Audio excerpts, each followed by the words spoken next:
Kan waaqayyoo hunduma keessaniif abaayyetu hordoftoota keenya arran sagalee waaqayyoo qabadhe kan isin yaadhe macaafa raajii Daani'el boqonnaa 6 lakkoofsa 1 amma 28 kan jirudha.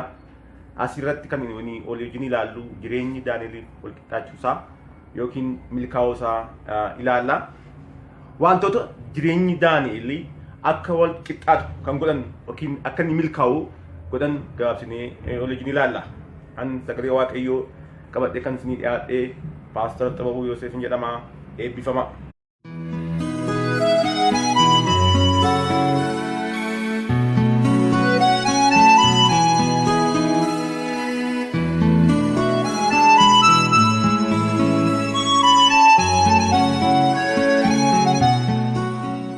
Macaafa Daani'el raajichaa boqonnaa 6 lakkoofsa 1 amma 28 kan jiru waliin ilaalla.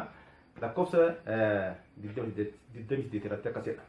Bara Daariyoos mootichaa fi bara Qeeros mootichaa Faares keessatti Daani'el kanaa fi jireenyi walqixxaateefi jedha. Daariyoos mootichi mootummaa isaa hundumaa irratti namoota 120 dhaabuu barbaade. Isaan keessaa immoo namoota 3 addumaanii mataa godhee kaa'e. Daani'el namoota 120 keessaa immoo hundumaa irratti mataa godhee akkasumas immoo mootii gadi isa kaa'uu yeroo yaadu namooti 120 warri biyya bulchan sunii Daani'el irratti inaafanii Daani'el irratti kaa'uu yaadan. Kanarraan kan ka'e Daani'el irratti karaa barbaadan. Mee Daani'el amala Daani'el ilaalla. Waliin qabxii qaalee tokko waliin ilaalla. Boqonnaa 6 lakkoofsa 3 irratti akkasidha. Afraan hundumaa waan caaluuf jedha. Daani'el bara sana keessa warra turan hundumaa afuraan beekumsaan hin caala ture. Fakkeenyaaf yoo jenne bara namni abjuu hiikuu hin dhabetti mootichi abjuu argee abjuu hiikuu gaafa dhabanii namoota baay'ee beektota baay'ee ofitti waamee kan nama tokko kan argame hiikuu kan danda'e Daani'el kanadha. Kana malees Daani'el dibata raajummaas qaba. Dibata geggeessummaas qaba. Kanarraan kan ka'e namni kun mootiin kun Daani'el ofitti fudhatee mootummaa isaa akka geggeessu yeroo yaadu gaafa dhaga'anii fi namooti kun irratti ka'uu barbaadan. Daani'el nama furmaataa ture. Lafa abjuun hin hiikamnetti abjuu hiika. Lafa rakkoon jirutti hundumaa furmaata kennuudhaan geggeessummaadhaan hin beekama. Geggeessummaanii tokko kan dhufu kennaa waaqayyoo uumamaan namaaf kennama. Lammaffaa immoo barumsaanii in argama. Sadaffaa immoo waaqayyo namaaf kenna. Waaqayyo akka dibata raajummaa, akka dibata faarfannaatti, akkasumas immoo dibata geggeessummaa namaaf kennuu danda'a. Kanaaf namni kun barumsaan nama barate yuunivarsiitii bara sana keessatti kan ture. Baabiloon keessatti namoota leenjaan keessaa nama tokko ture. Kanarraan beektota kan caalu asmaatanyocha hundumaa caalee argame bara sana keessatti. Waan caalee argamee fi waan mootii irraa nama lammaffaa ta'uuf immoo yaadameef kanarraan kan ka'e namoota biratti mootota sana biratti bulchoota sana biratti irratti ka'uuf yaadan. Irratti ka'uu yaadan malee Daani'el amala isaa keessaa inni tokko amanamaa waan ta'eef Daani'el irratti karaa hin arganne. Daani'el firaan hin hojjetu. Daani'el naannummaan hin hojjetu. Daani'el mattaa hojjechuudhaan hin hojjetu. Daani'el firaan hin hojjetu. Daani'el qarshii irratti hundumaa irratti barbaadanii sakatta'anii yeroo barbaadan badiisa tokko illee irratti argachuu hin dandeenye. Waan tokko illee irratti argachuu hin dandeenye. Daani'el hojjetaa mootummaa bara sanaa ta'ee raajis ta'ee hojjetaa mootummaa ta'anii hojii waaqayyoo hojjechuu hin danda'amu. Daldalaa ta'anis hojii waaqayyoo hojjechuu hin danda'amu. raajii waaqayyoo yookiin afaan waaqayyoo ta'anis hojii waaqayyoo hojjechuun danda'ama. Asirratti Daani'el fakkeenya gaarii nuuf ta'a. Hojii waaqayyoo hojjetaa, hojii mootummaa isaa keessas hojjetaa. Kanarrattis fakkeenya gaarii kan nuuf ta'uu danda'u Yoosefidha. Yoosefis hojii mootummaa Faroon jalatti ittuma hojjechaa jiru biyya Gibxi guutummaa bara sana keessatti bulchaa hojii waaqayyoos immoo ni hojjeta ture. Biyya keenya keessatti tajaajilooti baay'een hojii kamirratti iyyuu hojjechuu hin barbaadan. Hojii kan biraa hojjetanii tajaajilaa waan ta'an itti fakkaatu. Waaqayyo yeroo guutuu keenya kennuutu hin ta'in kan barbaadu garaa guutuu keenya Waaqayyoon jaallachuu keenya barbaada. Asirratti kan isin jedhu Waaqayyo yeroo guutuudhaaf nama barbaadu jechuu koo miti. Waaqayyo yeroo guutuudhaafis nama barbaada. Waaqayyo akkasittis hojii kee hojjechaa Waaqayyoon tajaajiluun akka danda'amu fakkeenya gaarii nuuf ta'a. Nuyi Macaafni Qulqulluu namni hin hojjetin hin nyaatin jedha. Kanaaf nuyi nyaachuudhaaf harka namaa eeggachuu irraa hojjechaa hojii waaqayyoo hojjenne gaarii kennaa waaqayyoo tajaajille mana waaqayyoo gargaaraa oo tajaajille nuuf gaariidha. Biyya alaa keessatti kun kan beekamedha. Kanaaf asirratti kan biraa namooti namooti 120 kuni Daani'el irratti karaa barbaadan karaa isatti yakkan karaa inni lafa akeekameef kana karaa waaqayyo isaaf akeeke kana akka hin geenye karaatti dhaabuu barbaadan kallattii kamiinis ilaalan seera eegee hojjeta. Seera mootummaa eegee balleessaa tokko malee irratti hin argamne karaa seera waaqayyooti isaatiin malee isa argachuu hin dandeenyu jedhan. Kanaaf fala tokko falan guyyaa 30 hundumtuu mootii Daariyoos duwwaa waaqessan mootii Daariyoos duwwaaf asagadan nama kamiifiyyuu hin sagadin waaqala isaaniitti kamiifiyyuu hin sagadin namni kana kan godhee argame immoo boolla akka boolla leencota keessatti akka buufamuu fi labsii baasan isas immoo mallattoodhaan seera Meedoonii fi Faarsiin chaappeffame milikkita irratti godhame kun hin jijjiiramu jedhanii. Daani'el maaliif Daani'el guyyaatti 3 karata waaqayyoon jaallata. Kanaaf karaa waaqayyoon jaallatuun itti dhufan.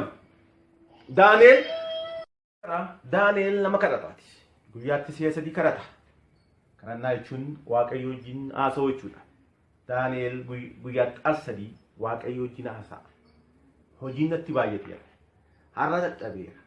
Har'a kadhannaa fi naan mijoofne hin jedhu. Yeroo hundumaa guyyaatti 3 mootiin illee labsii gaafa baasu 3 waaqayyoon kadhata. Waaqayyoon jaallachuu isaa waan beekaniif diinatti isaa kuni karaa waaqayyootti itti dhufan.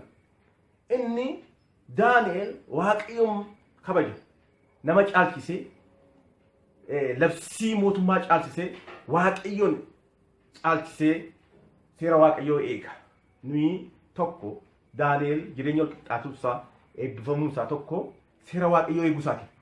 Seera tokko kadhannaan ta'uu danda'a. Kennaa waaqayyoo kennuun ta'uu danda'a.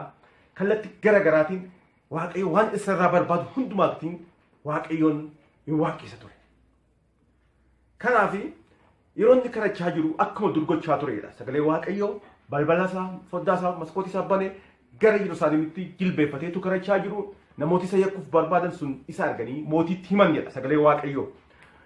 Mootiin isa ta'uusaa gaafa baru baay'ee gadde isa hambisuu fi guyyaa guutuu amma dullixutti dhama'e garuu isa hambisuu hin dandeenye. Maaliif jennee seerichi Faars mootichi Meedoonii fi Faarsiin waan chaappeffamee fi isa hambisuu hin dandeenye. Kallattii kamiin yeroo isa hambisuu hin dandeenye mootichis maa gochuu hin dandeenye mallatteessee gara irriba isaatti deeme. Irriba garuu ciisuu hin dandeenye. Baay'ee dhiphate waa'ee Daani'el jechuudha. Garuu ganamaan ka'ee gara Daani'el deeme. Gara obboloon kee gaafa Daani'el bira dhaqu yaa Daani'el mootiin ati waaqessitu kun si fayyisee si oolcheere gaafa jedhee jennaaniin yaa mootii bara baraan jiraadhu jedheen. Waaqayyoon ani waaqessu ergamaa isaa ergee na fayyise. na fayyise na eegere leencootummoo tokko nan goone galanni waaqayyoof haa ta'u. Asirratti maal ilaalla qabxii baay'ee ilaaluu dandeenya. Yeroo hundumaa waaqayyoon waaqessa ture Daani'el. Inni akkas kan jedhee Daani'el kan jedhee mooticha jedhe Daani'el hin jenne. Daani'el yeroo hundumaa akka waaqessu namoonni hunduu beeku jechuudha. Mootiinis beeka jechuudha. Kanaaf seera kanatti dhufan yeroo gammachuutti yeroo gaddaatti yeroo argachuus yeroo ariitamaas yeroo mootii ta'us yeroo gara nama akkasumas gaafatanis gara hundumaattis waaqayyoon waaqessa ture. Yeroo mana hidhaa keessa jirus yeroo mootii ta'e jirus yeroo labsiin bahee jirus waaqayyoon waaqessa. Yeroo hundumaa waaqayyoon waaqessa. Inni Amaariffaa itti fuftee inni waaqessitu sun ol cheraare galanni waaqayyoof haa ta'u. Namni waaqayyoo yeroo hundumaa itti fufee waaqayyo isaa waaqessuu irra jira. Yeroo argatu duwwaa mitu yeroo dhabu ta'u namooti tokko yeroo rakkina keessa jiraatan waaqayyoon waaqessan waaqayyoon hin kadhatan waaqayyoon oodu garuu Daani'el nama akkasiin turre. Yeroo gaddaas yeroo gammachuus yeroo hundumaa waaqayyo wajjin jira. Kan biraa kan naan dhibu keessaa tokko immoo Daani'el afaan isaa keessaa hamaan hin baane nama boollatti darbatamuuf namatti chaappeessa irratti mooticha yaa mootii bara baraan jiraatu jedhe. Namni akkas jedhu nama waaqeffachuudha. Nuyi nama hamaa nutti godhe illee gaarii deebisuuf qabna. Namni kun nama akkasii ture. Galanni waaqayyoof haa ta'u. Nuyi asirratti Daani'el irraa waan baay'ee baranna. Tokko afuraan dibamuu caalu. Lammaffaa nama amantii ta'u amanamaa ta'u hojiidhaafis waaqayyoofis namaafis amanamaa ta'u nama duratti nama balleessa tokko illee hin qabne ture. Gabaabatti gaafa ilaalu waaqayyo biratti immoo nama mudaa fi dabaa tokko illee hin hojjennedha sagalee waaqayyo. Galanni waaqayyoof haa ta'u. Kan biraa immoo Daani'el nama kadhataa ture. Galanni waaqayyoof haa ta'u. Yeroo hundumaa immoo waaqayyo nama waaqessu ture. Galanni waaqayyoof haa ta'u. Afaan isaa keessaa immoo gantumaa waan nama gaddisiisu waan hin taane afaan isaa keessaa hin ba'u. Kanarraa namooti maal baranna? Fakkeenyaaf namni siyaasaa kanarraa waan baratu qaba.